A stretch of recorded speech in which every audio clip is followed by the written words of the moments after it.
बिम्बिसार जैसी सुपर सफलता के बाद नंदामुरी कल्याणराम को अमीगोस के रूप में एक और विफलता का सामना करना पड़ा। कल्याणराम ने एक और ठोस सफलता के लिए फिल्म डेविल में अभिनय किया। अभिषेक नामा द्वारा स्वयं निर्देशित इस फिल्म में नायिका के रूप में संयुक्ता मेनन और मुख्य भूमिका में मालविका नायर है। और आइए इस रिव्यू के जरिए जानते हैं कि इन तमाम उम्मीदों के बीच रिलीज हुई डेविल फिल्म का कैसा नतीजा रहा। अगर कहानी की बात करें तो रसापांडु गांव के जमींदार की बेटी की हत्या कर दी जाती है। पुलिस ने इस हत्याकांड में मकान मालिक को आरोपी मानकर गिरफ्तार कर लिया है।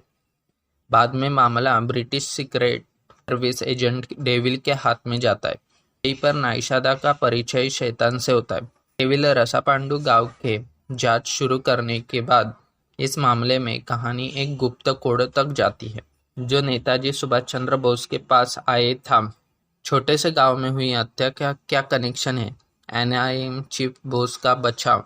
कहानी में मुख्य त्रिवन कौन है? वे कौन से सत्य हैं जो अत्यंत शैतान तक पहुंचे? वह किसके लिए लड़ रहा है?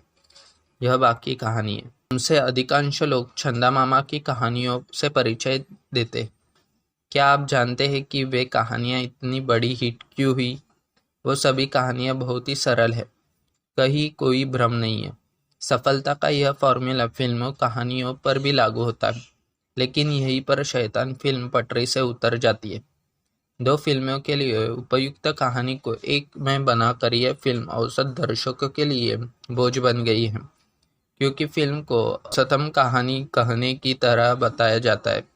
डेविल मूवी 1940 के दशक पर आधारित एक नाटक के रूप में शुरू होती है। बाद में यह एक अपराधी की जांच थ्रिलर में बदल जाती है। वहां से स्वतंत्रता, सुभाष चंद्र बोस, आजाद हिंद फौज जैसे कई मोड़ आते हैं। इन सब के बाद क्लाइमेक्स आता है तो दर्शक एक तरह से फिल्म से कट जाते हैं। कहानी जितनी मजबूत है, कल्याणराम का अभिनेता उतना ही मजबूत होकर सामने आता है। यह बात बिस्मिसार ने स्पष्ट रूप से समझ ली थी। अब इस नंदामुरी हीरो ने भी डेविल में अपना बेस्ट दिया है। खासकर कुछ दृश्य में कल्याणराम का बेहद सुलझा हुआ अभिनय प्रभावशाली है।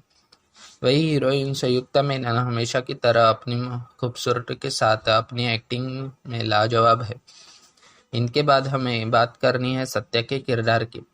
सत्या ने उन्हें मिले सीमित स्क्रीन सस्पेंस का अच्छा उपयोग किया। बाकी सभी कलाकारों ने अपनी भूमिकाओं से प्रभावित किया। डेविल फिल्म किसी के लिए यानी कला विभाग के लिए विशेष प्रशंसा की पात्र है। सेट से लेकर छोटी संपत्तियों तक सब कुछ मुश्किल लग रहा था।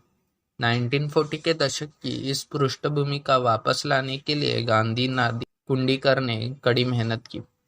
इस कला के कारण ही सुंदरराज का कैमरा वर्क आसान हो गया है। अगर नहीं तो कई सीन्स में बैकग्राउंड स्कोर सुनाई दिया, जबकि इसकी जरूरत नहीं थी। और हम संपादन के बारे में जितना कम बात करें उतना ही बेहतरीन होगा। लास्ट बट नॉट लीस्ट के निर्माता के रूप में समझौता न करने वाले अभिषेक नामा ने निर्देशक के रूप में इस फिल्म को बनाया था।